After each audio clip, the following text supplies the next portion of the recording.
Well, good evening and happy Shabbat. Here with Kurt Havage being along. I'll know later in the program. Uh, if I break up tonight, or if the vocal quality is great, understand that for a little while on my location, we have the home will have internet access, a phone line dedicated landline that can go back to what it was in terms of quality. I now use with weeks spent location and some with issues of issues that can still work in the last.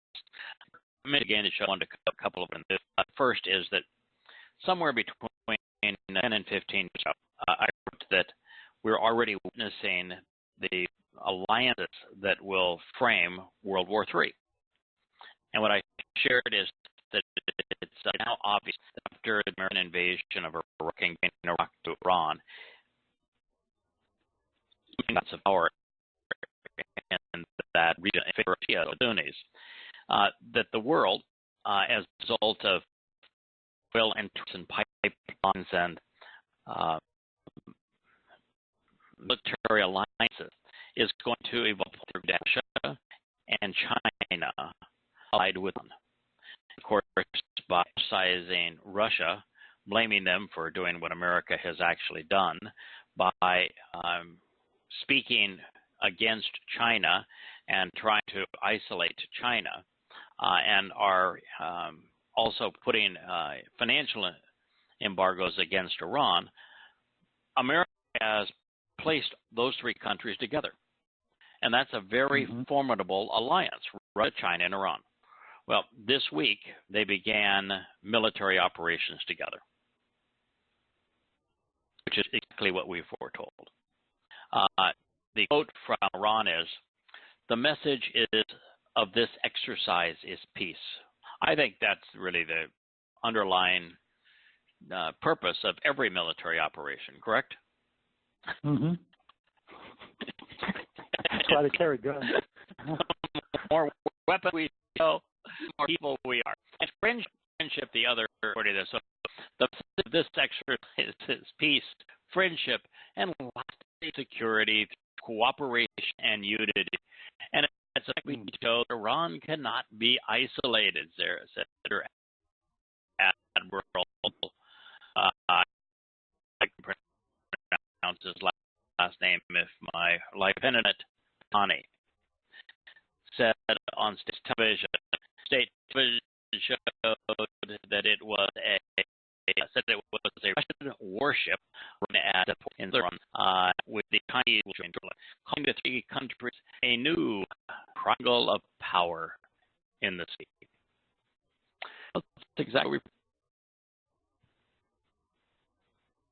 Russia, China, and Iran, which is Iraq as well, will be opposed by the United States, Europe, and Saudi Arabia. Now, I think both the U.S. military is greater than those three combined. You may want to be careful about that because Russia announced today that it has deployed the first hypersonic missile. Hypersonic sounds, ooh, that must be fast. Speed of sound is just 600 miles per hour. Yeah. And so what is a hypersonic missile? Well, this one travels at 27 times the speed of sound. 27 times. The thing of this missile is just a ballistic missile where it goes up on a rocket and then falls to Earth using gravity at 32 feet per second. This one comes like a meter because it continues to accelerate. And then they have found a way to, at these enormous speeds, to is an indefensible weapon. Nothing anybody can do to deter it once it is launched. But the United States announced that within 2 years it will have one too. Oh, wonderful. Yes, indeed. Yes, indeed. Speaking of militants, probably saw that the Islamic State, it used to be called Boko Haram, but now it's the Islamic State. They beheaded 11 Christians on Christmas. They said, they took a video of it, they're very proud of murdering these 11 Christians. They said they did it to avenge Baghdadi's death. We killed them in revenge. Think about the moronic nature of somebody who would kill people who had nothing to do, had never knew Baghdadi, had nothing to do with Baghdadi's killing. I mean, nothing. You just picked a little out at random, half a world away. This was in Nigeria, to kill. And to kill them on behalf of who sought out and killed Christians. And a man in a girl such that there were multiple times a day. And you think that it's appropriate to kill somebody else on behalf of this slum, on behalf of this ruthless terrorist who have lived 1,000 years, and you have absolutely nothing to do with it. And you did this in the name of your God. And the world doesn't want to associate Islam with its disgusting effects. Now, speaking of the disgusting effect of Islam, also there's the 235,000 more Muslims were forced to flee Syria. And of course, as they do, they're taking Islam with them, which is infecting every place they go, including Europe, making it more and more impossible for Jews to survive there. Another interesting item in today's news was John Miller of the White House Brief said that it's not Thomas Jefferson who was the brightest American founder. It is John Adams. The reason for making this claim is the following quote. John Adams wrote, "The Constitution was made only for moral and religious people. It is wholly inadequate to govern any other." Is that special? The U.S. Constitution is made only for moral and religious people. It's wholly inadequate for the government of any other. Well, now you know one of the reasons you ought not be patriotic or political. Being political, the International Court announced this past week that it is prosecuting Israel for war crimes, not prosecuting the Fakistinians for shooting rockets at civilian locations, trying to maim civilians, not Hamas for enduring riots, Hamas for sending thousands of incendiary devices into Israel to try to burn both farmland and communities. Not Hamas inspiring all manner of terror attacks against states, but instead defense of itself from them.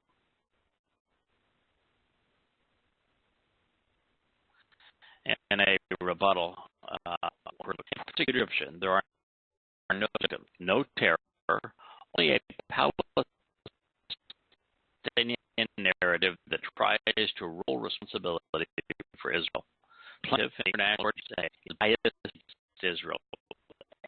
Any reasonable person reading the conclusion feels that what are, according to her, crimes on the Israeli side and ignores the crimes on the Palestinian side. Listen, her big issue is how the Israelis responded to the Palestinian uprising, where they decided that they would charge, crazed the wall that kept them separated from Israel, and that that while they were doing it, of course, they were throwing Molotov cocktails and they were flying incendiary devices trying to burn Israel to the ground, at the same time firing hundreds of rockets into Israel. And Israel's only response was to stop them from entering Israel. And yet it's Israel's fault. Mm-hmm. Jeez. Is it a wonder God despises Christians, Jews, Christians and Gentiles? Wow. Hey, Paul just announced Germans revealed today. More Germans found that Donald Trump was a greater threat to world peace than anyone else on earth. 41% of those polled says that Trump was the greatest threat to world peace. 17%, less than half of them, said it was North Korean chairman, fat bad hair Kim Jong-un, that he was a greater threat. It was 8%,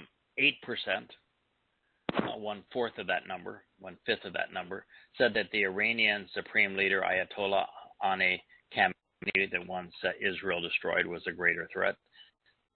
7% said that Chinese President Xi Jinping was the greatest threat. I Germans will that's a shame. Maybe the Germans, being anti-Semites, don't like the fact that Trump has actually said and done some good things relative to Israel. A new rule, I shared this with you before the program began, of the Department of Health and Human Services. Health and Human Services. You think they ought to know better. They announced today that 3 million Americans who brought insurance through the state exchanges under Obamacare, including men, are going to be receiving a separate monthly bill for abortion coverage. I'm sure you're pleased, Kirk, to know that should you need abortion, I'm covered. it's covered. Yeah. Today I was looking around because I'm hopeful of finding a way to have a web presence directly for the last 3 volumes that I've written. Observations for Our Time Volume 1, Observations for Our Time Volume 2, and Coming Home in Our Time, which I've now written 5 chapters. And I'm just looking at a place that I can put them directly linked from the all the Yada Yahweh, Intro to God, Questioning Paul websites, and keep it in the same family. And so I went to a site that's done a very nice job of printing my books. They had links to 2 sites that I decided that I would just check out because I had seen or thought from WQRA. And the guy that started, a really good guy. I spent a fair amount of time talking to him early on. And he was working to create audio translations, not audio translations, but just audio recordings of the various chapters that he had written. And someone reading it, yeah. Yeah, and subsequently I looked at some of his writings. He's kind of gone back to just a standard Bible translation, substituting Yahweh's name here and there. But there's a lot of citations on the site that are transliterations, which are unique. My commentary, which is unique, and my translations. Rather than saying, this, I got this from the Yada Yah sites or from Introduction to God, even my name. It gives credit for the inspiration of it to Power on High. Now, I'm here to tell you, that ain't the way it worked.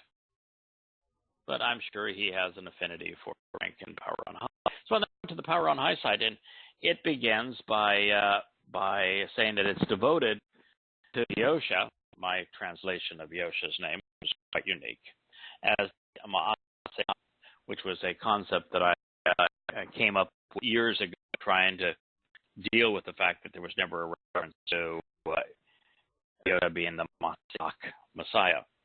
So I came up and said, there's two images of the same. The description at least fits, but he called him by that title. Something that I have since realized, while it's an effective description of the work of Yah, this is inferring Yoda is the Messiah. Yes. It's not. No, it's not the Messiah. Yeah, on this site, there are many, many places where commentary is copied and pasted, or my translations are copied and pasted, where unique translations are copied and pasted. And yet it's presented as if it was written by whoever Towrah of God website. You're going to run a website and post things, you're taking credit for them. And particularly, if you're way behind the eight ball in terms of what we're learning and not willing to acknowledge when we've grown beyond that word lead, the fact led to a different conclusion. There's just something wrong with that. And I don't know how many others there are, but goodness gracious. I mean, people passing on the work of others as if it were their own. And you can say, I'm using these translations. I happen to, if you want to see them in the context of the original, you can go to these sites. That's one. Got a problem with that. It's another thing entirely to take sections of the commentary of Reddit and present about acknowledging who wrote. Frustrating is. Craig, you've been breaking up a lot through the show so far, so you may have to repeat some of this a little bit next week. But do carry on, because we're getting. I think people can still hear most of everything. That it's just a little bit hard to follow, and when we get into the written thing, they can read along and say, what you're saying as well. But there's a little bit. So. Yeah, I'm sorry that this is of my internet choices. This is the best that I have to offer this week. We'll try to get better tomorrow. The power to be here to see if they can make it better. All right, let's turn back to where we ended the program on Mizmor Psalm 89:48. What man can live and never see death as a result of the plague, saving his soul from the hand of Sheol? Pause now and consider what this implies. We have struggled in this psalm, recognizing that Dowd's name comes up either 3 or 4 times in the Mizmor, with the realization that the profound promise that God gave to Dowd, or ascribed to him by name, from being the chosen one, being the set apart one, to being the Son of God, to being the Messiah, to being King of Kings, all. And yet at the same time, one wants to recognize that all of these things are referred to Dowd and not Yosha. At the same time, it's obvious that the psalm is devoted to exposing and conveying the Christian religion, the man who is the principal author of the Christian New Testament, Shaul. Shaul, yes. And here it calls him out by name. And when it was, no, it's the hand of Sheol. No. No. The hand of Sheol. It was Shaul's hand that wrote 14 of the books of the Christian Testament. Exactly. Sheol didn't write one of them. Sheol has absolute influence in this world. Yeah, Sheol is a place of separation. It's this black hole of a prison. Yes. It has absolutely no influence of any kind in this world, and it has no agenda. In fact, it's the antithesis of the plague of death because it's a place of eternal incarceration. Correct. Yes. So the context is clear. So this is what man can live and never see death as a result of the plague, saving his soul from the hand of Sheol, of Sheol. So what we're doing, God is just saying, the problem is Sheol. Yes. And obviously, it's not King Sheol, Saul. No. Because it would be King Sheol did not influence anybody for now. Yeah. Right, and there's no one influenced by him. And as a matter of fact, when this was written, it would have been past tense, and it's written as a prophecy, future tense. So it has to be Shaul, the Christian Paul. Mm-hmm. And yet Christians lug around this book that condemns the founder of their religion, oblivious to it. So I want to read what I read last week one more time, and then I'd like your thoughts on it as well, Kirk. Certainly. Shaul Paul has plagued far more people than the billions of souls who were coerced or beguiled into placing faith in the religion he fathered at the behest of Satan. Without the son of evil and the father of lies, Goyim would not have come to blame or hate Jews sufficiently to cause Rome, which is where Paul's allegiance lay, to massacre and enslave the chosen people, robbing them of their homeland. The Roman Catholic Church, which was based upon Paul's letters, would not have promoted the anti-Semitic culture and conspiracies which culminated in the Holocaust without Paul's jealousy and covetousness. Muhammad, likewise, would never have succeeded in establishing a religion predicated on anti-Semitism without the foundation laid by his predecessor. Without Paul's propensity to devote a cult following and promulgate ignorance and irrationality, such that they can and indeed established as politically correct. The growth of multicultural, social, secular humanism would have been truncated in the West. The emphasis behind socialist secularism in the West was predicated on undoing what was done in Rome, the sanction, the imposition, and the integration of religion and government. Yeah. Well. So what did you find? Well, you know, when I read the verse first, it was so clear. I went through it again and looked up all the words, and there's nothing. You have to twist them the way the Christian Bibles do in order to avoid any association with Sheol as the person. But you have to remember that it's written exactly. The word is exactly the same. I looked up today the vowel points just to see how radically different they would be. And they're not terribly, but they are changing the word so that you know which is the difference. But without those, it still comes up Shaul.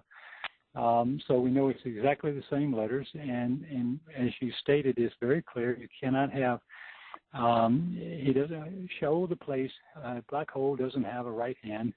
It doesn't have any influence on its here. And if the other choice is King Shaul, then of course, as you just stated, it cannot be him, because he is not called the plague of death. I don't know how many times since you found plague of death through Habakkuk that came through Dowd in New Zealand. I don't know how many hundreds of times, it must be hundreds, where we had something that alluded to the plague of death associated with that. Yes.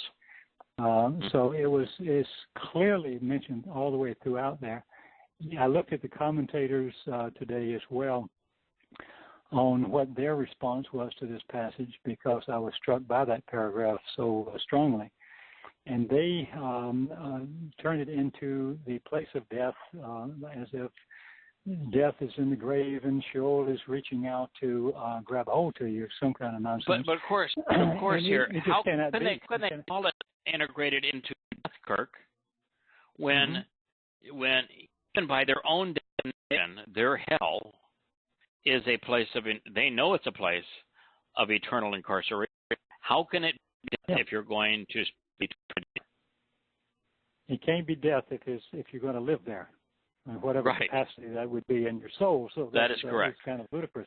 So it's could be ludicrous. Aware, and they write something that's so contradictory to their own assessment. It's fear of being caught, I guess. You have to maintain the lie once you've started the lie, and you pick your choice. I'm going to stick with the church, church's view, rather than analyze it. And I mean, the last word in it is to Sheila. I mean, look up Sheila, and you'll find it means to consider and carefully look at things, to break them apart and study it. So he's asking you to do that. Now, what would be the point of that's what you should be considering. And how do they explain how it is that an inanimate object, Sheol, the present, how does an inanimate object lure someone? How does it influence someone? I mean, it can't. You live there near Folsom Prison, don't you? Oh yeah. Famous place. Ever driven by it? Yeah, ever. Oh, yeah. It's over in the other by it? Looked at it? Has it ever like had a tractor beam draw your friend as you drove by? It's of no threat if you're on the outside. It's not a pleasant place. Did the barbed wire and the guard tower say, "Kirk, yeah, we want you, come here"? Yeah. Yes, it's not productive at all. Knowing it exists, that you just say, you know what I think I want to do? I want to go out and commit a crime. I really want to be part of the place. Yeah. So if Sheol, as the eternal separation, had any influence in our world, wouldn't its influence be to encourage people to do everything possible to avoid it? Well, that would be the way I would think of it. The world thinks funny because obviously I'm not thinking the same way everybody else is, but no, it's nothing attractive about it. It's all repulsive. It would be encouraging you to live, right? Yeah. If it had influence. Yes. So it's how you can translate it that way is beyond me, and with a straight face. I mean, maybe you get an A from the head priest or something, but you just cannot. You can't go there. The words are not that complicated words. Hebrew words are, for the most part, are extremely accurate. They have positive and negative sides and so forth. But you, in the context of them and with the grammar, as you've taught so many of us to explore and learn, you just cannot get there from where they get there from. They just lie. They just lie. Yeah. Yep. And that's why that paragraph that I asked you to read was so, to me, was so profound, because it is so clear in the ramifications of what Shaul, the man, has done and the influence he's had over it. I mean, this is billions of people. I mean, billions of people. It's swept generations and generations and generations, and no one has stood up and said, wait a minute, the Torah doesn't say that, which makes you want to cry. I had somebody this week that was saying that I recognized the Dowd of Messiah. That was just so unusual to them. They would say if anybody else had picked up the concept, and I would have thought that thousands of articles on Dowd being the Messiah, because clearly it says that Dowd was a Messiah 3 times by Yahweh. So there's no denying that he's the Messiah, but our point isn't just, and she came from 2 sides. One was horrible, and I'm glad you sent this to me because you always only came with one was horrible at form of replacement theology. It's the Africans that are saying that they're the new Israel, which is just a despicable form of replacement theology, and that God says if you're a Torah observant and you listen to me, everything that you possibly want I'm going to give you. But if you choose Torah observant, you choose not to listen to me, these are the curses that are going to befall you. And they said because God in the Torah that obviously He's transferred all His promises to Africa. Oh yes, I remember. Yes. You go, huh? And of course, context because the fact is that Yahweh continues to speak about what His promises are to His people, and what He's going to do for His people and through His people, thousands of times. They just want to ignore all of it, or they want to be like Christians. Every time they speak of Israel after that, it's not really speaking of Israel. Every time they speak of David after that, not really speaking of him. Not as an nincompoop, and he really meant to say yes. Yeah, thank God they were there to help, huh? So anyway, that just said that Dowd the Messiah. Of course, most people are blend calling Christianity with rabbinic Judaism, and they don't know that Paul is the problem. The other was a Jewish site. Which, who's the Messiah is really critical because Dowd's and if it's not, then Christianity is false and Judaism is true. And what that credit, he did present some maybe different references which affirm that not only is the Messiah, but God's returning mode. I mean, there are places like Osha, which we have to check out, and Yirmiyah and Yashayah. It's God said, I'm going to establish Israel. I'm going to reestablish their king, and their king is Dowd. Yes. He said, come back with Dowd.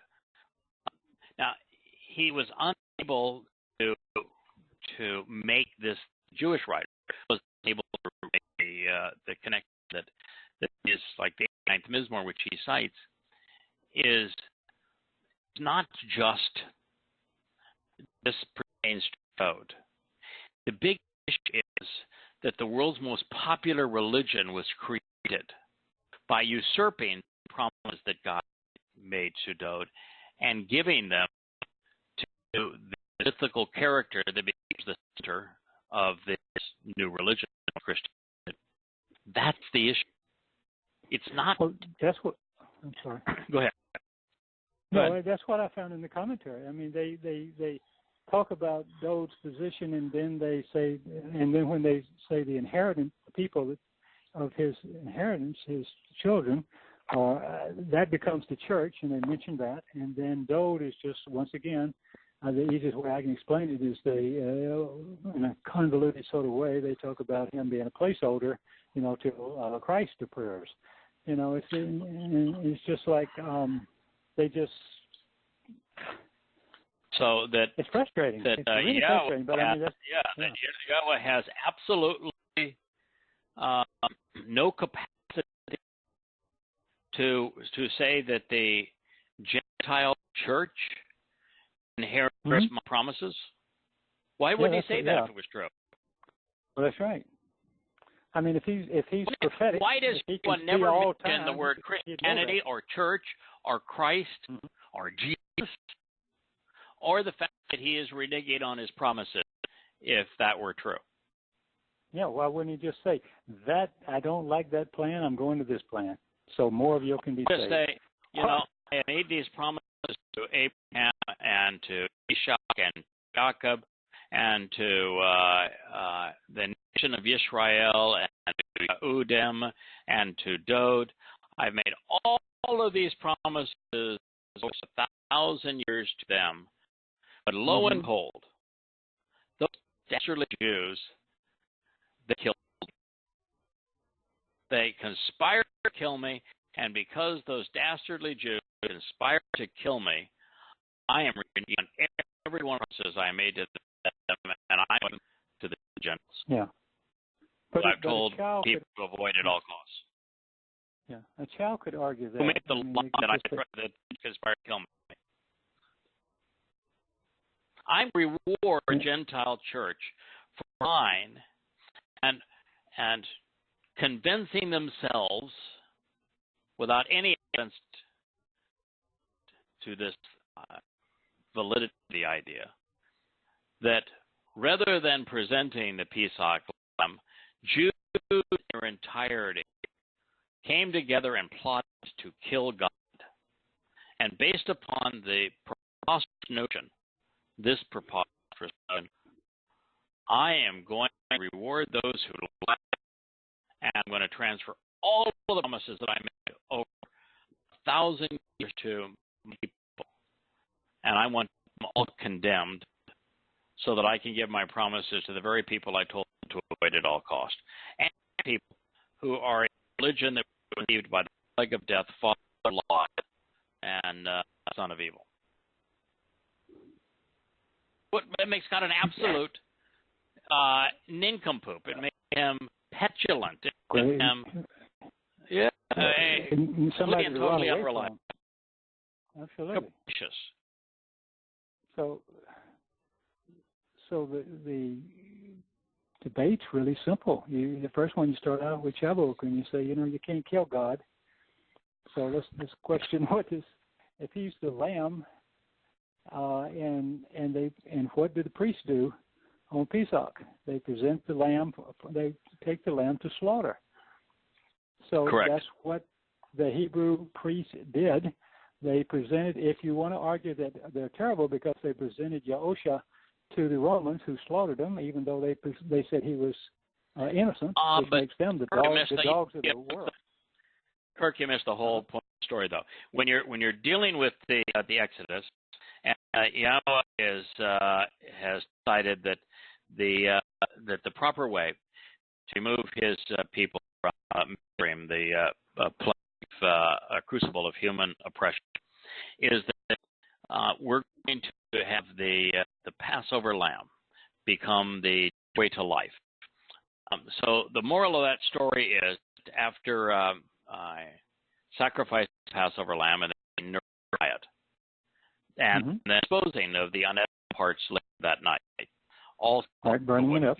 Himself would do what he promised to Abraham. The moral of that story, the Passover lamb really doesn't die, but is resurrected. Isn't that the moral of the story? Isn't the Passover lamb? Aren't the lamb just flying off of the Yehudim? Didn't they jump out of the fire and come back to life? Well, the lamb doesn't come back to life. The body gets burned up. What would be the purpose of the sacrifice of the Pesach lamb came back to life? Isn't the purpose of it that the people are nourished by and benefit from Pesach lamb so that they can live? So that they can live. Not so that the Passover lamb can live. No. Gee, I'm going to make this sacrifice. I'm going to give my life for you for about a day and a half. Yes, I'm going to come back and I'm going to reject you. I'm going to reject the people that died for. For a day and a half. Sacrifice Passover lamb for a day and a half. It's all going to be perfect. We'll just attend him, and you can return to destroy the remainder of the lamb in the fire at night. But it's all just because, well, the Passover is going to come right back to life. It's the nature of carnivores. The lion eats the lamb, and the lamb gets the last laugh, jumping out of the lion's mouth and its way.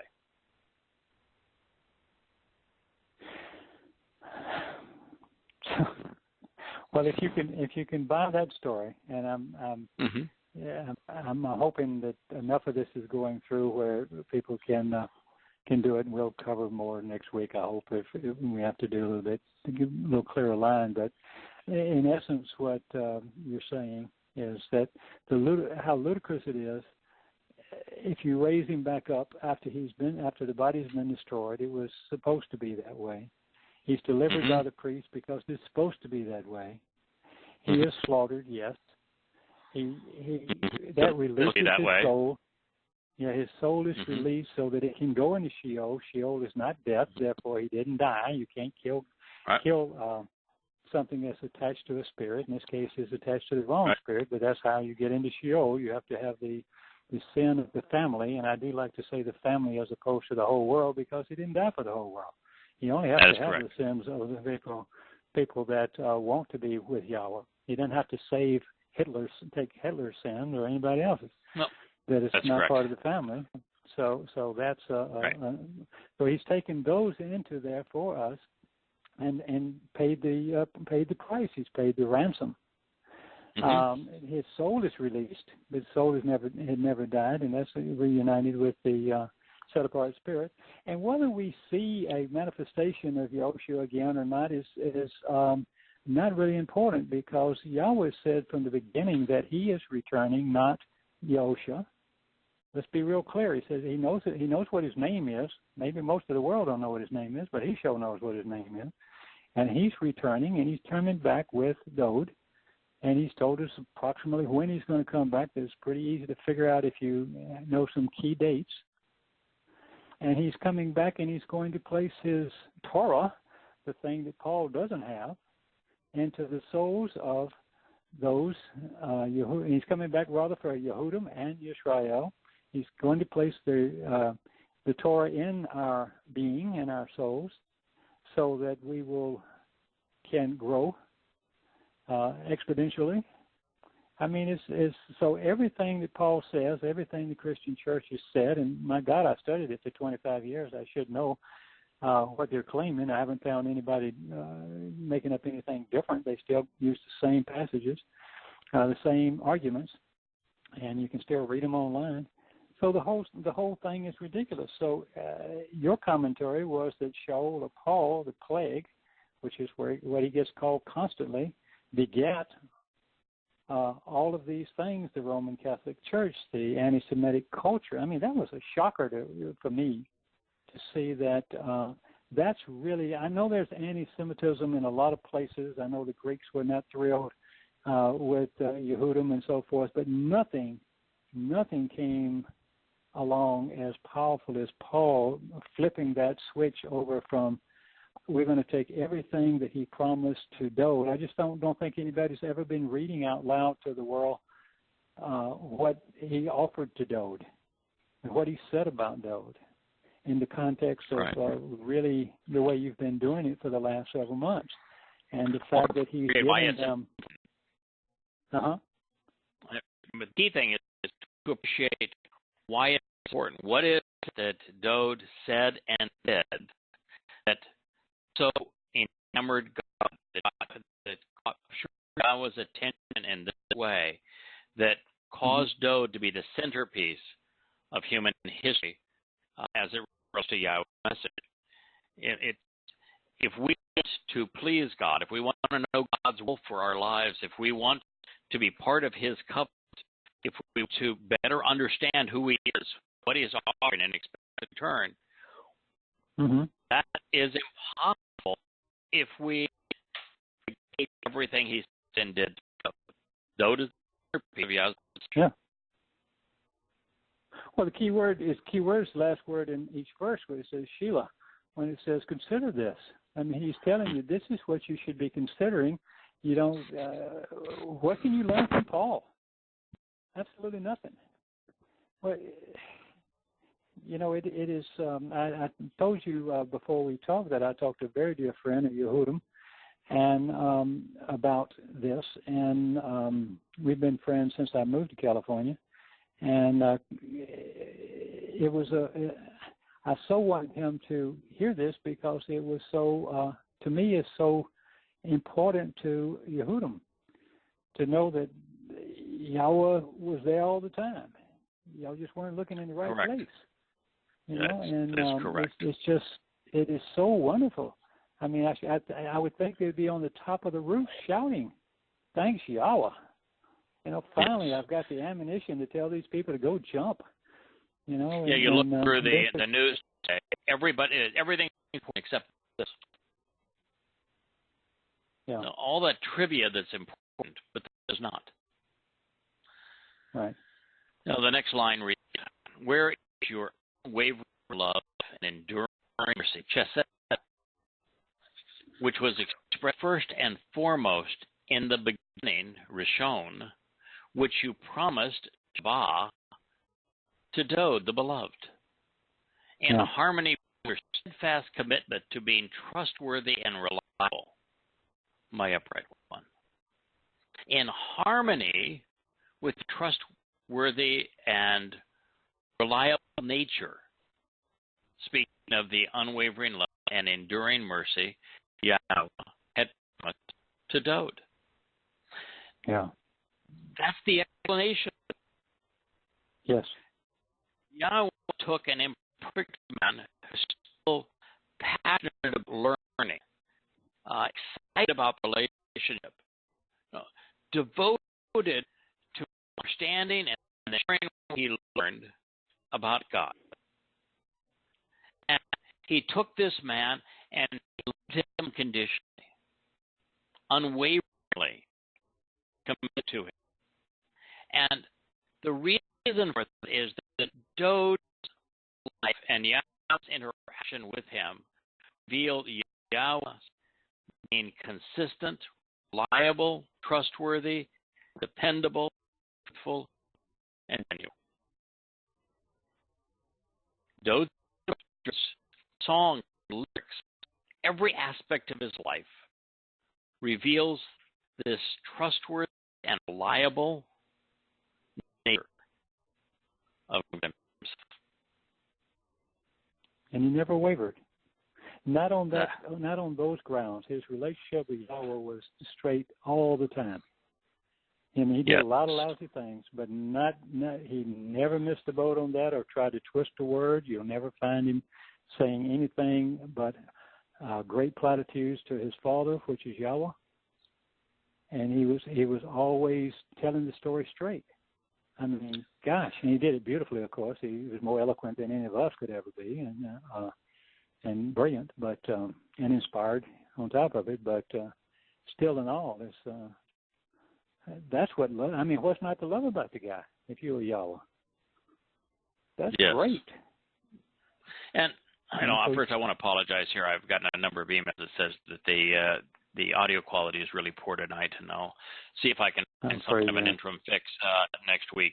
But what this passage reveals is one of the great problems with religious beliefs. They render victims incapable of rational thought. The Pauline perspective on the Torah and its God is wholly incompatible with the stories that are presented within the Torah, prophets, and Psalms. Yahweh's love is unwavering. His mercy is enduring. The hallmark of God's character is that he is steadfast. He is committed to being trustworthy and thus reliable. He does not change. He cannot change. No. He is what he has said of himself. And thus, those who, like Shaul, Paul, who claim otherwise, are liars. And those who believe that God inspired him to contradict him and change everything he represents, as Paul said, are idiots. You have to be. If you want to look up one encourage, Hebrew word, look up olam. Forever. I'll do this. Forever. Right. Forever. For all eternity. And yet, Paul constantly says that all the Torah's promises, all those promises in this quote-unquote Old Testament, were only until Jesus. Well, that's hardly forever. Hardly. To encourage us not to discount him or replace him with another. This is the fourth time that Dowd's name has appeared in the 89 Mizmor. It was in 89:3, 89:20, 89:35, and 89:49. By contrast, Yahweh's name only appears twice, and even then just at the conclusion of the song. Now, in his next request, the psalmist is asking Yah what I've always, I think I've requested of him for the last 10 or 15 years. Those who have denigrated and harassed his people ought to be held accountable. The fairest and most effective way for that to occur is to compile and act upon the record of their wrongs.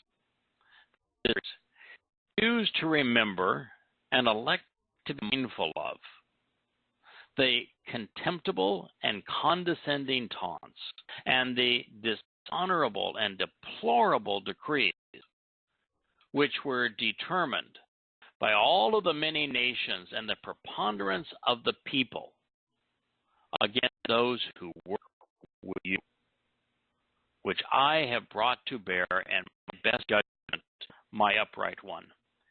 If this was written approximately 1000 BCE, at that time, can you list the entirety of races, the ethnicities of people who had worked with Yahowah?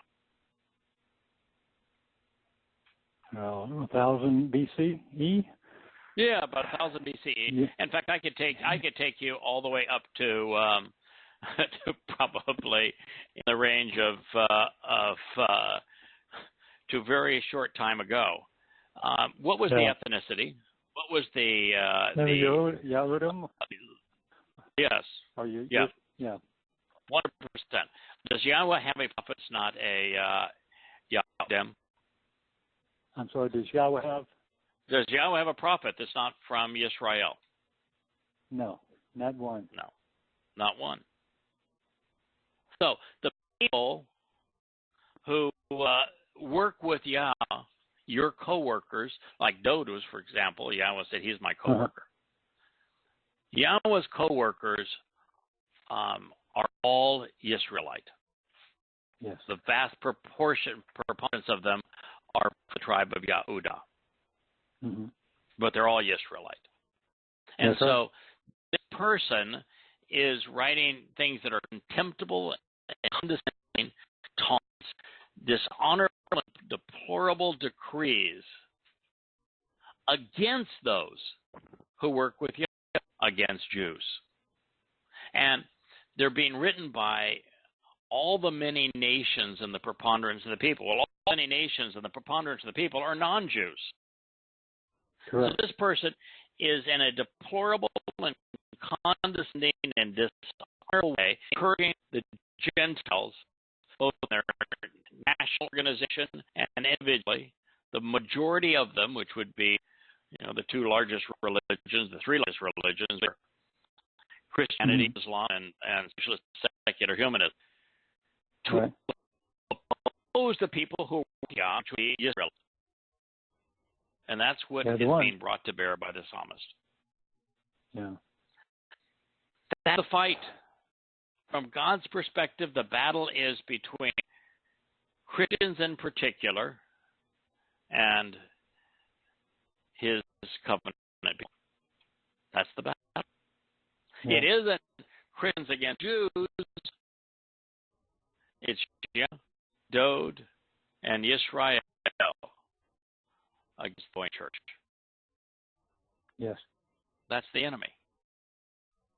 It's been the enemy since page 1. The composer, Yahowah, inspired to write this prophetic song. Should it have been the aforementioned Ithian, the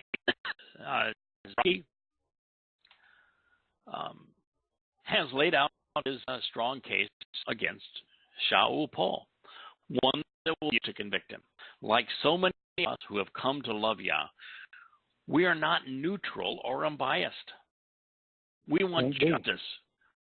Those who have abused and want accountability for their abuse.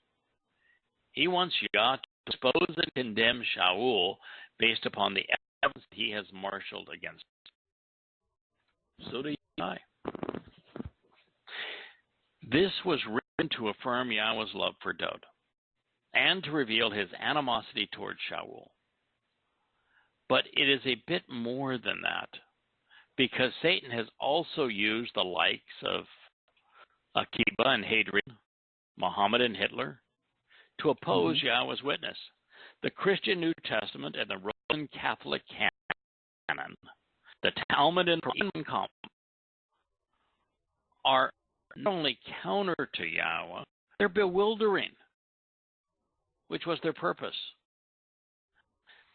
It is a great insult to God and to those who work with him to suggest that the Almighty authorized and inspired men to default on his promises and to revoke his testimony, in essence, contradicting everything he has said over the past 6,000 years. Do not believe them. Don't follow their edicts. Don't worship their gods.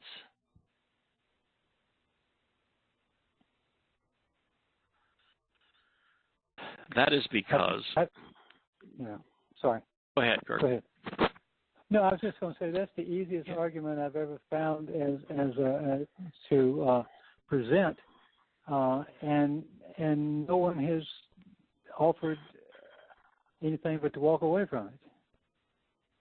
How could Yahweh explain? Well, they don't know what he said, what Yahweh actually said, so they just shake their heads. But if Yahweh said all of this, how could he possibly hire somebody, support someone to contradict everything he said? That is just beyond ludicrous. And right. Why would you have this psalm memorializing all of this if none of this is true? That's right. Or if it's easily changeable. I mean, it's just like it meant nothing. Then he's nobody to.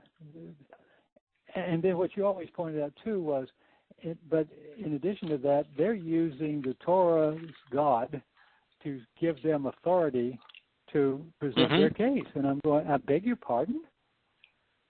Right. Now, if this guy is unreliable and capricious and why should I listen to you? And untrustworthy, how is it that you're basing your religion on credibility? Yeah.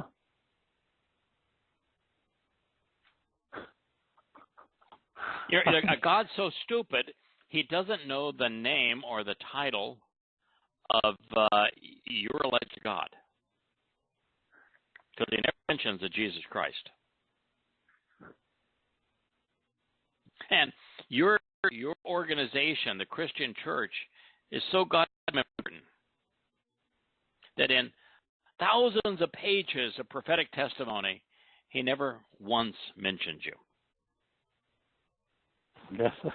And you're part of a group of people and acting in such a way that is the absolute epitome of what God says is evil and deadly and counter to him. Yeah. And you can't figure it out. Yeah. That is because those in open opposition to you, Yahweh, are insulting with their bewildering derision and improperly discerned contempt, which is why they are confusing, responding inappropriately by ridiculing and defying the beneficial and trustworthy footsteps of your Messiah. Well, the trustworthy footsteps of Yahweh's Messiah is only one individual. Yahweh's Messiah is Dowd, David. Yes. And Christians ridicule the path that he walked. They ridicule his covenant. They ridicule his relationship with God being God's son. They ridicule his celebration of Yahweh's name. They ridicule his pronouncements of how to properly observe the Torah. They ridicule his attendance at the Moed Mikre. They ridicule all of the promises God made to him when they give it to another. You know, to claim that God would renege and disavow solemn promises is to ridicule him, to hold him in contempt. Certainly. It's insulting.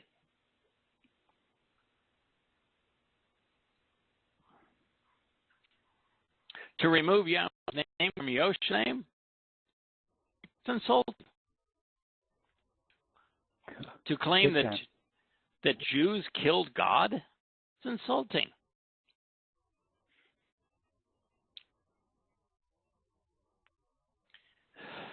Which is why they are confounding, responding improperly by ridiculing, defying the trustworthy footsteps of your Messiah. Well, this psalmist already identified Yahweh's Messiah as Dowd. Now, more than anyone, Paul did this very thing. He relegated Dowd to be nothing more than the source of sperm. Mm-hmm. You know, I recognize that it says that, Samuel, 2 Samuel's son speaks of the coming from, that something extraordinary is going to come from the root of Jesse, doesn't it? Mm-hmm. Can you name somebody extraordinary that came from the root of Jesse? Dowd. How about that? pretty extraordinary. Yeah. How about that? Dowd. Yeah, how about that? Yeah, I got lucky again. He knows all this stuff. Yeah, he just, it's pretty amazing, huh? He's good. Sheol sought to diminish and devalue the credibility, the trustworthy and reliable, indeed the unwavering and steadfast footsteps of Yahweh's Messianic Messiah, God's beloved Son. You know, it's just amazing that, Son of God. Well, Yosha never called himself the Son of God. He called himself the Son of Man. God himself calls Dowd his son. Yes. Yahweh never referred to himself. Yosha never referred to himself as the Messiah. But Yahweh claims that Dowd is his Messiah. Yes. Christians wield Christ as if it were a last name, and it's not even an accurate title. And they call themselves Christians based upon the Messiah notion, because Christ claims to be a translation. It's a transliteration of the Greek translation of Messiah. Because, of course, we can't Hebrew term, can we? No. But it's based upon that you get Jesus Christ, and it's based upon that you get Christian. Mm-hmm. Which means that this usurping of the title that Yahweh undeniably gave to Dowd and placing it on themselves, the church, religion, and their man God, that literally is the basis of it. Otherwise, they wouldn't be Christians. Otherwise, he wouldn't be Jesus Christ. It is the basis of Christianity, is usurping the footsteps of the Messiah with the life of the Christian Jesus Christ and the religion of Christianity. In the end, it all comes down to two simple questions. Who do you accept as the Messiah? Dowd or Jesus? And who do you trust to tell you about him? Yahweh or Paul? It has become apparent that this is the dividing line between those who live with God and those who are plagued with death. Mm. Kirk, a number of years ago, we created quite a dividing line. We didn't create it, we just acknowledged a dividing line, which hugely diminished the number of people who listen to this program and who read these books. And that is when we came to realize that Paul was a false Messiah. And Yahweh made it abundantly and undeniably clear that Paul was a false prophet. And the people wouldn't have and left number to return. The second dividing line, also not of our own making, but of Yahweh's, is the realization that Dowd, not Yahusha, is the Messiah. That Dowd, not Yahusha, is the God. That Dowd, not Yahusha, is the King of Kings. That not Yahusha is the most set. That Dowd, not Yahusha, is the branch. That not Yahusha is the shepherd. And that it is Dowd, not Yahusha, gives me part of the second coming.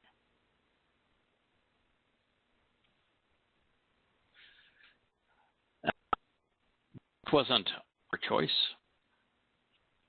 It wasn't our interpretation. No. The facts are unsimple, irrefutable. They're obvious. It makes the point over and over again. In fact, all we can say of ourselves, I won't speak to you, friend. All I can say to my son in this regard is, shame on you. Shame on me for doing this 8 to 10 hours a day, 6 days a week, for 16 of the 18 years I've been doing it before coming to real estate. I'm embarrassed.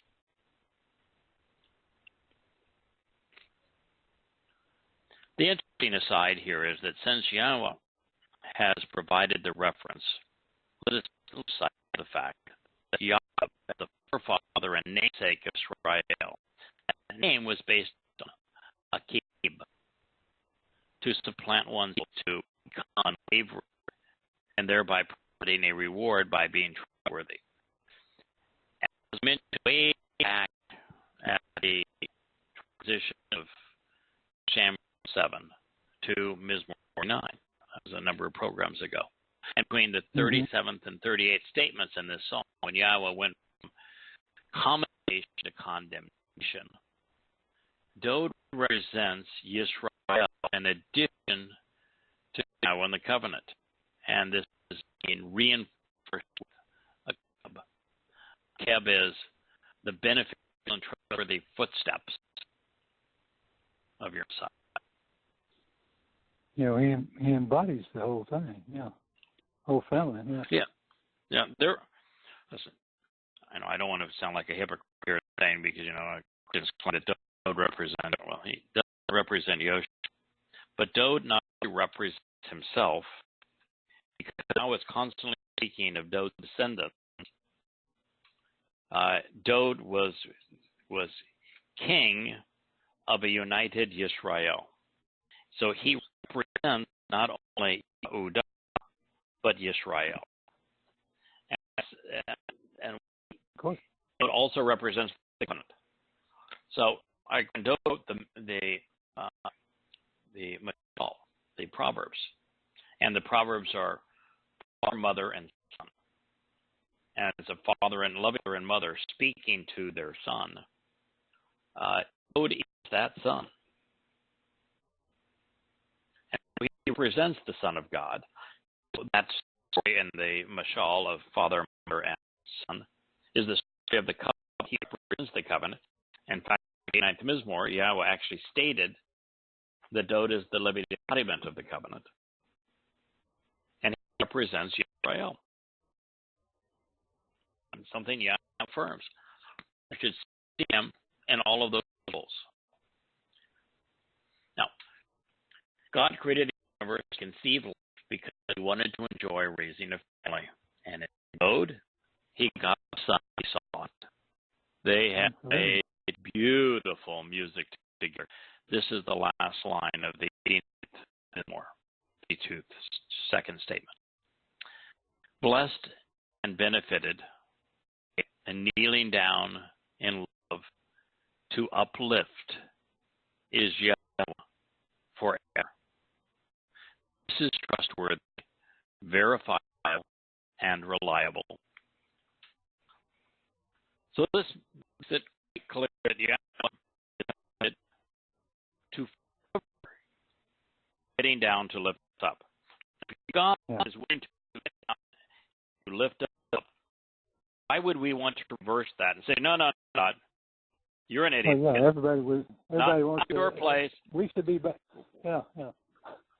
What who is do kneeling here? Down to lift up whom? Yes. Right. Now, we understand, we're going to negate the fact that loving Father. Let's just negate that. We're going to negate the fact is that we need to be lifted up and capable of doing it. We'll negate that. But what we want to do is propose the preposterous. We little old humans are capable of the massive nature of God. And that God would be so insecure to create an inferior being for the purpose of telling them how wonderful he is. Well, he was afraid. I don't think he would have offered the deal he gave to Abraham. I'm going to turn you into light so that you can be like me. I mean, if he was insecure. So he's hardly insecure. Hardly. Yeah. So benefited by kneeling. So it's also says by Yahowah benefits by kneeling in love to lift us up. Yes.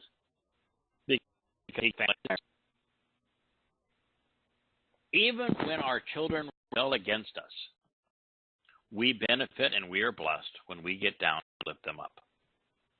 And God is committed to this forevermore. This is trustworthy, verifiable, and reliable. Aman wa aman.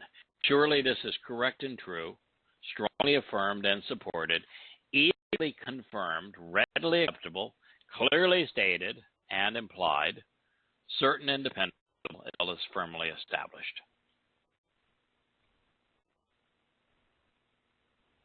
How do you argue with that? I mean, even this religious Jew wrote this notice saying that the Dowd of the Messiah, Christian Jesus, blinded as he was by his religion, was still obvious to him. Yeah. For someone that carries around the quote unquote Old Testament in the middle of the Biblos, how is it you ignore it? You check the translations all the way. Is any part of this difficult? No, it's really not. It's really not. It's so straightforward. And one of the things I love to do, that very statement you just read, blessed and benefited by kneeling down in love and uplifting, is Yahweh forever. This is truly verifiable and reliable. That whole thing personifies the pictographic way that you would write his name, as we understand it. I mean, it's just absolutely marvelous. I mean, it's just in fact, it's interesting that I never even thought about this before. But okay, we understand that the arm reaching down and out to us with an open hand, that says that God wants to kneel down and lift up. The hand reaches down and out to us, and then we have two people who are lifted up, who are standing up, reaching up to God. But they're on either side of that which is pounded into the ground, that is reliable and steadfast. That tent peg is what makes the everything grounded, solid, secure, and that's the middle letter. It's showing that this is trustworthy. The way that this is all held together, that tent peg makes the tent reliable. It causes it to be supported against the weather and all the things outside. Right. Yes, of course. It makes the tent dependable. It makes the tent firmly established. All by on that peg in. Without that tent peg, the first breath of wind, the whole thing collapses. Mm-hmm. So every bit of it is true. Yeah. We're going to turn the page. We're going to just barely get into this, and hopefully I'll have a better means to communicate now. Well, one thing you could tell your audience, if they would look up the words, look up the online, what you're reading from, they can probably get through this, even though it's really kind of broken up. if you read it, you'll get most of it, because that's what's helping me, is being able to read it as where you break up. I'm still able to follow. So I'm sorry. In fact, they can go to the only place that I know for certain it's all written is Yahowah.com, Yahowah.com. There's also the YouTube channel that plays the audio list that has some of the as well, but Yahowah.com. And if somebody wants an email, but I'm happy to send a Word doc of this chapter. It's a short one. It's only 129 pages long, so they'll be able to read it in a few minutes, right? Mm-hmm. Yes. Now, Kirk, what we're going to go into now probably got me more agitated, angrier than most anything I've experienced the past 10 years, and that's kind of saying a lot, because I invested 4 years. Yeah, I spent 4 years in condemning Muhammad. Another 3, of course, Paul. Yes. What we're going to consider next is so evil, so deliberately deceitful, so destructive and damn, so readily exposed as fraud. I'm stunned that it has survived scrutiny for this. This speaks very poorly of to Christianity. Yeah. Why is it when we read Paul's speech in Acts 13, why is it that Christians can't figure out that the guy was a complete and total fraud? I mean, every word just screams, "I'm lying to you." Makes you angry to think that collectively people have been that naive. Well, it's the week that are the 7th Mizmor and the 89th Mizmor written to expose and condemn everything Shaul Paul would say in his attempt to discount what Dowd represents. Paul's initial attempt was recorded in Acts 13 by Luke, who was not present at the time, but later became Paul's attaché. Paul calls him his co-worker. In context, Yahowah calls Dowd's co-worker, Paul calls Luke his co-worker. In context, the speech was printed immediately after Paul allegedly blinded a man who himself was possessed. It takes place in Pisidian Antioch, or more correctly, Antiochia in Syria, a region which had once been part of Titus' kingdom. The territory had been integrated into the Macedonian Empire, and that was part of the Galatian province of the Roman Empire. The city itself was founded by Caesar Augustus. As a result, Temple Augustus rose high above the community, whose ruins now lie within central Turkey. Now, if I describe this place, is this a place you think you would have seen Yahusha? No, not at all. No. This is the opposite end of the world where Yahusha would go. Yeah, we're moving up to Turkey and through Syria all the way up to Turkey and all the way now. If it's in Macedonia, then of course we've crossed the Bosphorus and moved into the Greek areas and north of right. there. You've been part of the Macedonian Empire, part of the Roman Empire. The temple founded by Caesar Augustus. Mm-hmm. In fact, the guy tried to rename it. I think it was later called Hadrianopolis. Wow. Hating that, got to be in the top 5 most hated people by God. By Yahweh, I would think. Yep. At the time of Shaul's first missionary journey, the local population worshipped as the mother of God and the queen of heaven. Along with Ananias, the prototype of the Pauline Jesus.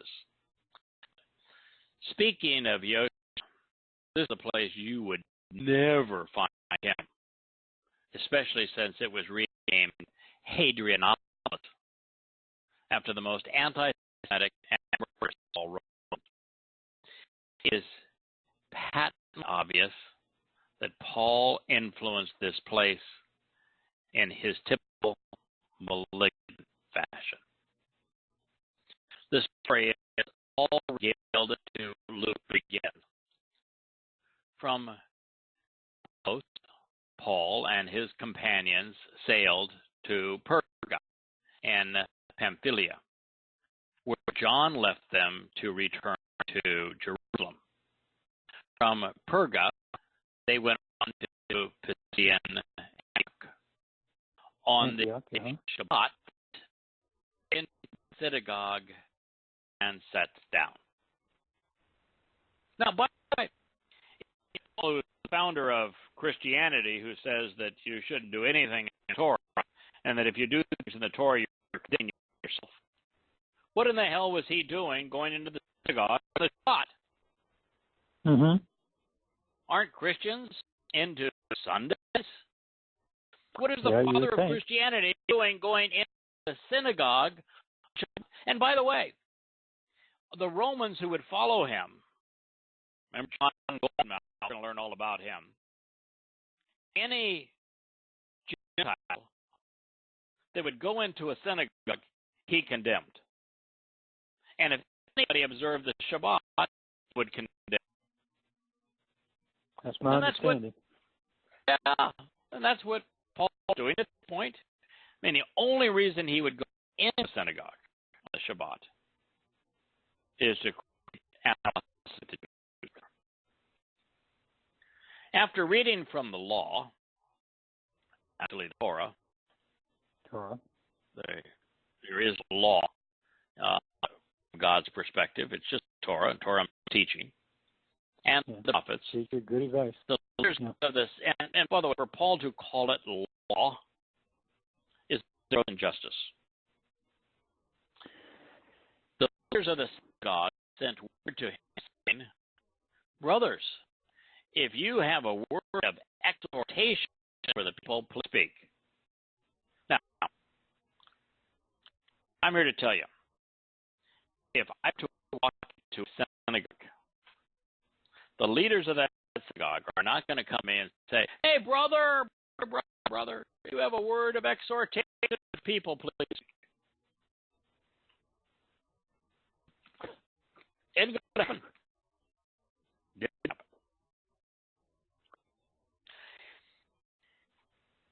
The Jews would have known what Paul was saying. They would know that he had already chosen Gentiles to be his audience. They knew that he was out for them. The last thing we're going to do is call, hey, brother, come on, give them good news. This is Acts 13 and 13.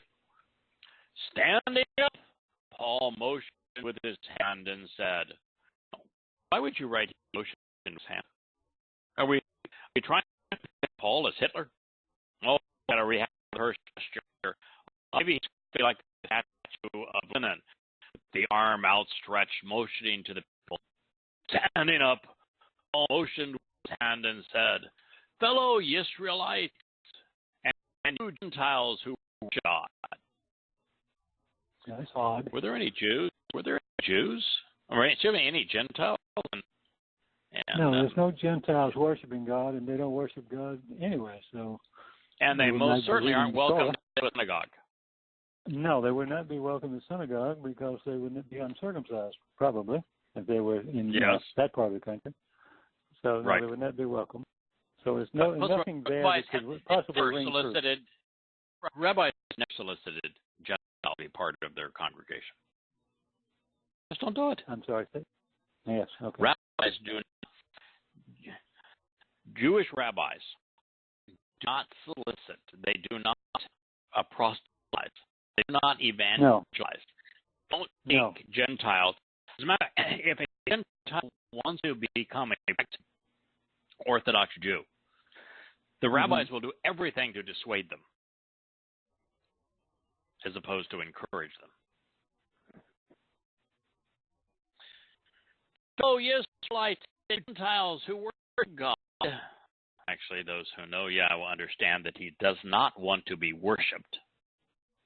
Listen to me. In his problem. Paul wanted everyone to listen to him. Yeah. He didn't say, let me read the Torah to you. Right. He said, listen to Let me some passages out of the Torah so that we might celebrate our appreciation of Yahweh. Yeah. Now, listen to me, all you who worship God. What a disgusting idea. Conceive and fear being of him. The God of the people of Israel chose our ancestors.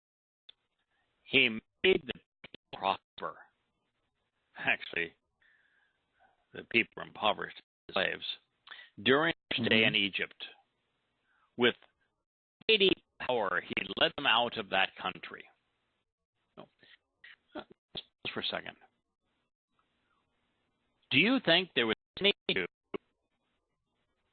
in a synagogue who didn't know that Yahweh led the children of Israel out of Egypt? Now that's a big story in this group. Yeah.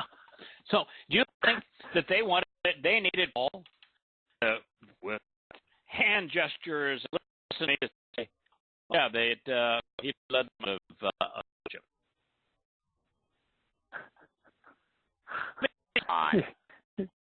Yeah. For about 40 years, he endured their conduct in the wilderness. And he overthrew 7 nations in Canaan. Oh, by the way, that's neither accurate nor relevant. Giving their land to his people as their inheritance. All of this took about 450 years. Well, actually, it was 40 years as 400 slaves, and 40 years leaving Egypt. And there isn't a Jew in that that wouldn't have known those 3 numbers. I mean, we all know those numbers. 40 years they were guests of Egypt.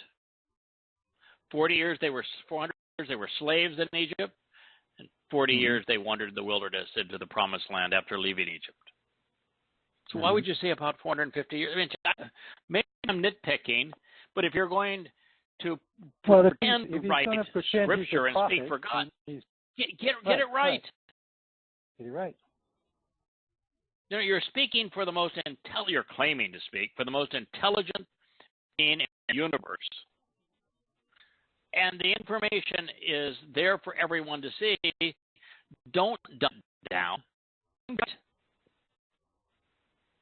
After this, God gave the judges until the time of Samuel the prophet. Well, that would even suggest until the time of Samuel that the last judge was previous to Samuel and that Samuel was the first of the prophets. But I'm here to tell you, Samuel was the last of the judges. And he most certainly wasn't the first of the prophets. Yeah. Samuel, as I said, was the last of the judges. It was through him and during the transition away from divine oversight to human governance that Yahweh overtly condemned the political systems Paul claimed were godly in Rome. Recognizing that Samuel was also a prophet, the fact that his testimony and all statements regarding government are totally opposed to one another, Paul's claims are thereby invalid. Also, after Israel made the wrong choice and after Yahowah proved to be as rotten as God predicted, Yahweh asked Shamuel to anoint Dowd as his Messiah, something Paul failed to mention because it voids his argument. You don't want to bring that up. Yeah. How does Paul claim those things that he loved the government when, up to this point, once you bring up Shamuel and put it into evidence, then you've got to understand he was a Shabbat. They were judges. That's all they really needed because God supplied everything else. Mm-hmm. So that was your circuit court. You could go to make your grievances, and they would base it on the Torah. So that was the system. It was the only system you wanted. And then, if you know Shamuel's story, which he must have known, you know that they wanted a king, and Yahweh goes through that whole diatribe of, okay, if you get a king, you're going to have a government, then he's going to take this, and he's going to take this from you, he's going to take your children from you, he's going to take your money from you, you know? How if he was bringing this up to them... Yahweh tells Samuel that by choosing a king, yes, that the Israelites are reading me. And so the very premise failed to mention that part here of falling doctrine and Romans, all elements are established, authorized by God, and that you have to submit to them. And yet, the crucible upon which the testimony of Shemuel is, if he being the last of the judges are who are governed under divine, because the judges made decisions based on Torah's instructions. So it's the point the Israel decided they didn't want to be under Yahweh's Torah influence and guidance. They would, like the Gentiles, have a king who would dictate to them. That's the entire essence of the story that Shamuel tells leads to that point, and then God says, okay, I get it. That's what they want. They don't want to be under my influence. They want to be under king's influence. Then at least now that they have chosen Shaul and he is going to be a master for them, at least let me give them the perfect, most ideal shepherd. And they'll have if this is what they want, they're going to have a paradigm which is good with Dowd. Unifying, protective, inspiring, committed to teaching. And it's the paradigm that establishes the big story of all the rest of the book. Everything I got to say. This is the essential truth of our prophets and Psalms. And yet, this is Paul. This is Paul. There's not a word in any of it says that's least useful to the audience or any audience. Well, it's not truthful. It's not accurate. It's just awful. Yeah, You've it really says, done your homework here. Then the people asked for a king, and he gave us all a fish. That's an outright and complete lie. They asked for a king, and they chose Shaul. Yeah. From the tribe of Benjamin, who ruled for 40 years. It's audacious for this Shaul, Paul, mention that Shaul, the king, conflict with the Torah, the king's testimony, that king's name, that king's tribe, that king's demon possession, were all prophetically presented, condemned Shaul, self-proclaimed apostle to the world.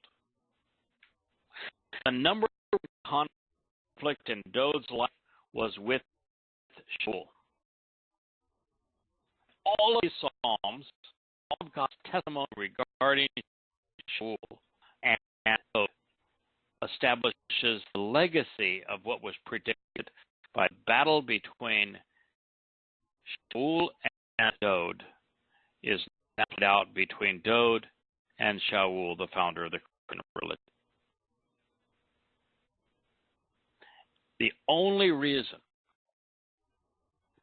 that a story of Sheol is told in conjunction with Dowd is that so we would appreciate the conflict between Christian and covenant as it's fought between Dowd and Shaul.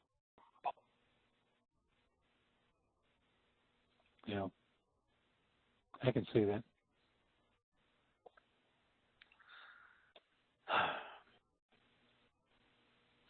After removing Shaul, he made David, more correctly, their king. God testified concerning him, I have found David, son of Jesse, a man after my own heart. He will do everything I want to do. Well, that's a whopper of a deception. And so typical Paul. He began accurately and then added his own embellishments. That is exactly Satan beguiled Yahowah in the garden. No. In the garden, exactly. Just a slight twist. Sometimes a big twist with Paul, but accurately understood it. Keep in mind that King Shaul is prophetic of the Christian Shaul. Actually reads, so Samuel said to Shaul, you have acted foolishly. You have not observed the condition of the relationship of Yahweh, your God, which he appointed for you. So now your kingdom shall not stand. Yahweh has sought help, a man whose inclination and judgments are similar to his own.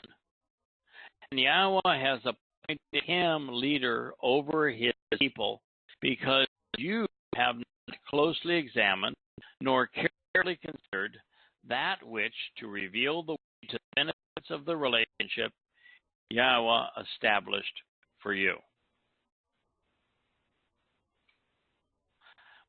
Shaul's inspired testimony is derived from he knew everything he wanted him to do.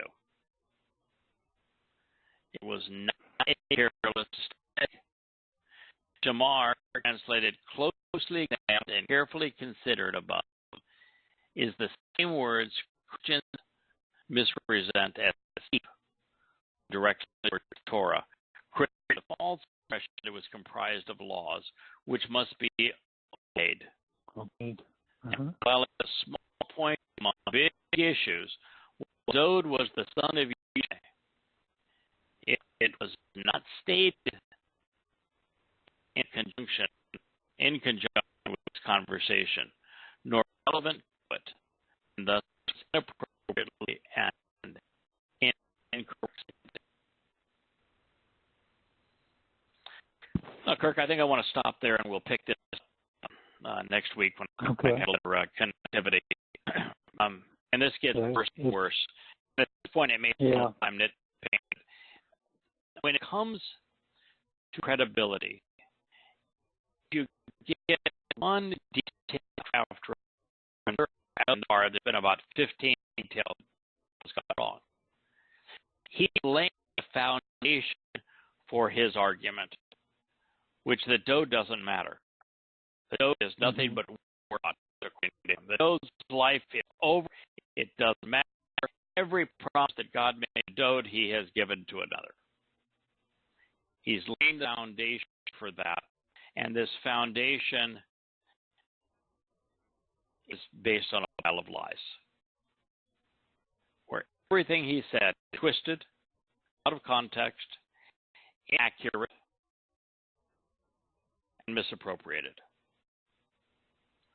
So it is important to recognize that the foundation on which Paul's over laws on behalf of his religion are based are faulty.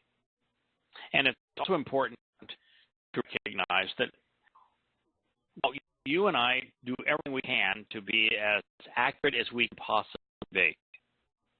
We never deliberately misstate something that Yahweh said, and the moment we learn we have erred, strike we put back in. Yeah, that's it. Exactly, exactly. And Paul is claiming to speak when he, in fact, is lying right through his teeth. We're not claiming to speak for God. We're claiming we're accurately as we're able, as completely as we're capable, translating and conveying his message and seeking to understand his message. And yet, propensity is 100% better than Paul's. Yeah. Well, Paul is claiming he's getting all his source from this light that hits him in Damascus, which God said nothing good will come from Damascus. But let's forget about that for a minute. But he really sounds quite ignorant. I mean, it's a great magic trick that he can pull the wool over everybody's eyes. But when you expose it line by line as you have done, of course I've read multiple times all the different versions as you matriculated through questioning Paul, but these are just dumb. And if he was in the synagogue with them, the rabbi would have said, well, "Who the hell are you and what are you talking about?" He would have to. Yeah. If that was such a scenario even existed, which it didn't. I mean, you'd say, the what? thing when he said, "Give up and give the hand gestures," as opposed to reading the Torah, and he says, "Listen to me." The first thing he said, "You just," and then he is telling them that God did out of Egypt, but saying it from the wrong perspective. They're going to say, "If you've nothing to add, just sit down." It might have been cute to say, "Oh, well, he endured their quirks," and they might have laughed at that, but that wasn't his intent. No. And then of saying that God chose Sheol, they all know that it was the people that chose Sheol. He did Samuel the prophet, but Samuel the prophet makes it absolutely perfectly clear that Sheol's going there. God, I'm so sorry. I must have failed you because people want a king opposed to be governed based on the Torah through judgment. Yes, no, don't.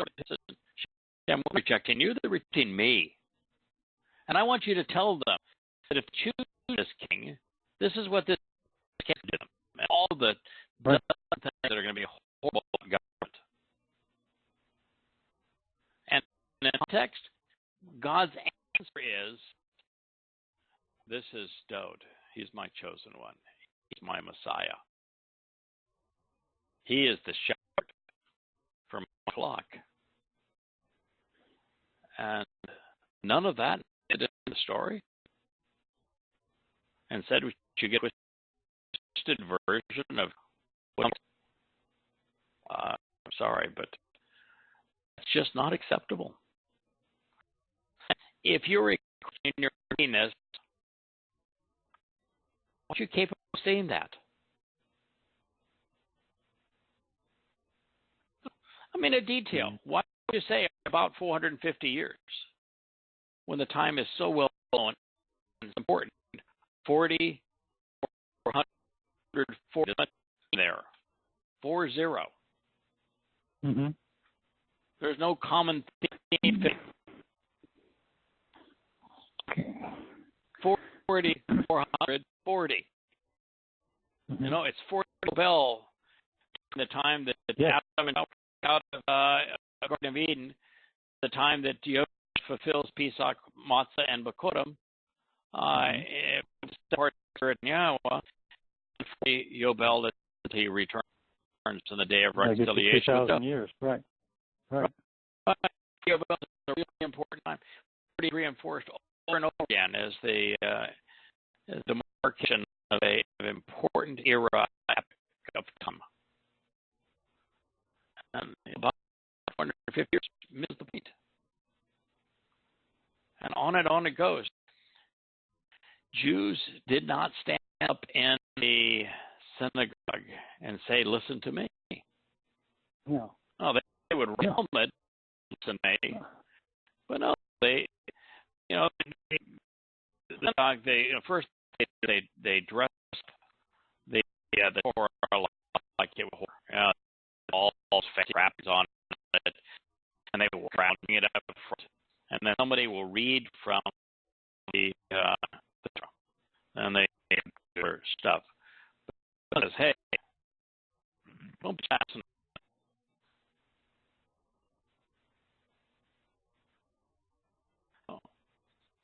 I speak with Jesus. I have it. I'm going to cite an important lesson for Torah. And help the listener appreciate me. Well, do you think any of this was true, or he made up the whole thing? I made up the whole. Yeah. Sort of sounds like it, doesn't it? Yeah. Now, make the whole thing. Yeah. It's possible to promote a lie that doesn't have some then element of truth. But in this case, if you get the longest acts that in the mark, and yet not a word is true. Every part of the story was falsified by Paul. Mm-hmm. So there are large swaths of this that Paul is just saying because he wants to have basis for attacking and giving Jews, the base for God hating Jews, and so that's really the story. Because it did not happen when he's told the story. Absolutely impossible. Mm-hmm. And Paul is his own witness.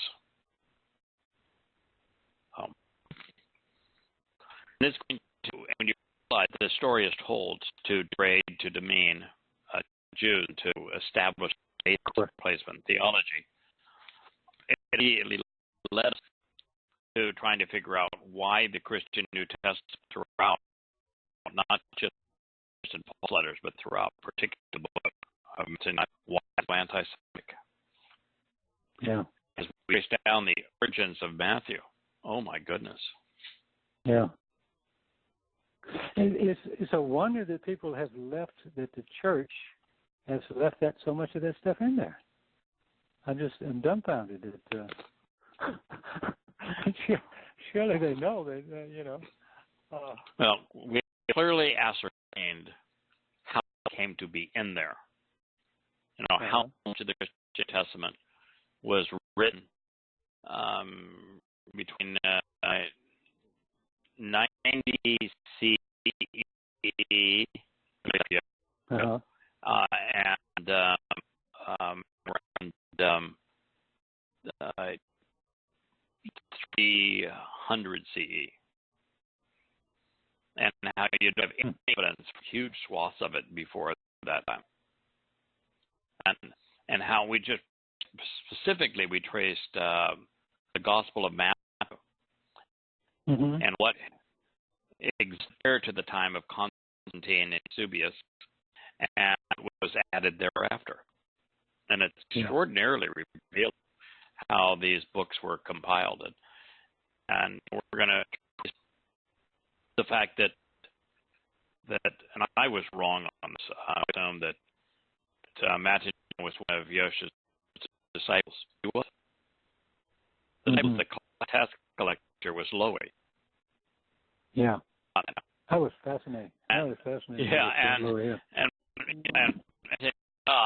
this person that is attributed this book's attributed to wrote it as a Pauline advocate around 90 CE. And the book is essentially the book plagiarized plus Luke plays rise. Between those two things, that's the preponderance of it. To give them credit, there was a book called According to Hebrew, which written in Hebrew by eyewitnesses to Yosha's Sermon on the Mount, a little bit of the Olivet Discourse, and some of it happened post. So aspects of written in Hebrew and according to Hebrew, the remaining 20% of that's for either Mark or Luke, about half of that 20% comes from this early book that we found a lot of affirmation for, called According to Hebrew. And even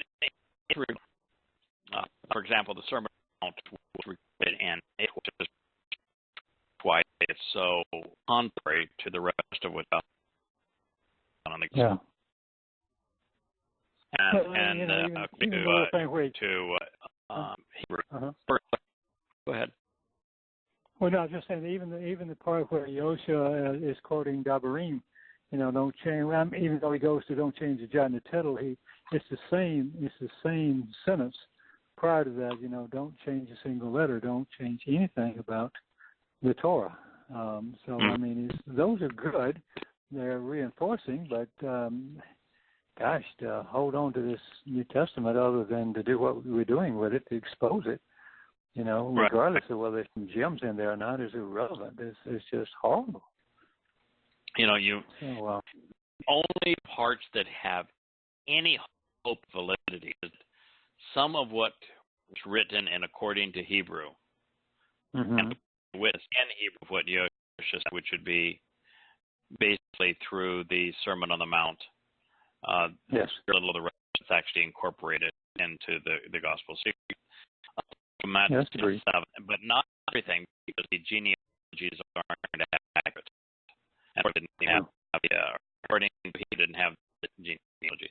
So what is currently the Gospel of Matthew 5 through 7, which is the Sermon on the Mount, reasonably accurate. And the next thing you would find that's reasonably accurate is that there's some of what is in the Yahowah book. Yeah. But it's so heavily edited. It's the one that's the most edited. But you also have to edit it. And maybe some book of Revelation, although the introduction, based upon the word ecclesia, very troubled me. And the vast preponderance of it, it just excerpts taken out of Daniel and Jeremiah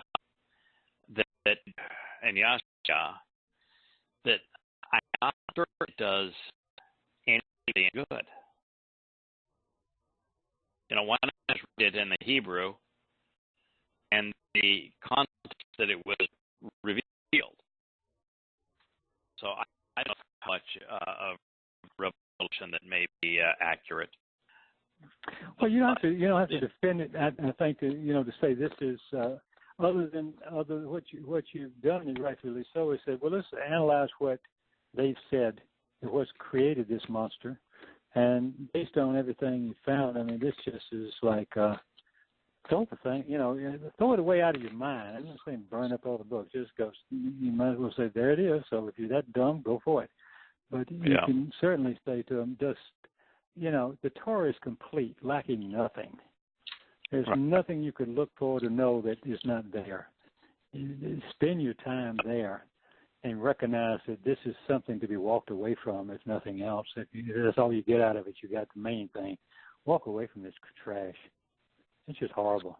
Yeah, and it was Torah, which means teaching and guidance, permeates the entirety of the Torah, prophets, and Psalms. That's the reason why, and to the degree that the Sermon on the Mount is accurate, when Yosha refers to the Torah and prophets, he refers them as a singular thing, because the Torah is prophetic, the prophets teach. Yes. So there is no distinction from God's point of view and the and prophets, and that also includes the Mizmor, the other. So it's all one integrated whole. Yeah.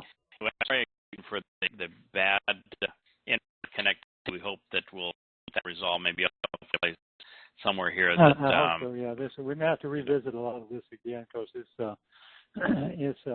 I understood where you were, so it was helpful. I hope some people are able to get a lot of out of this because it's worth it. But for goodness sakes, do read it.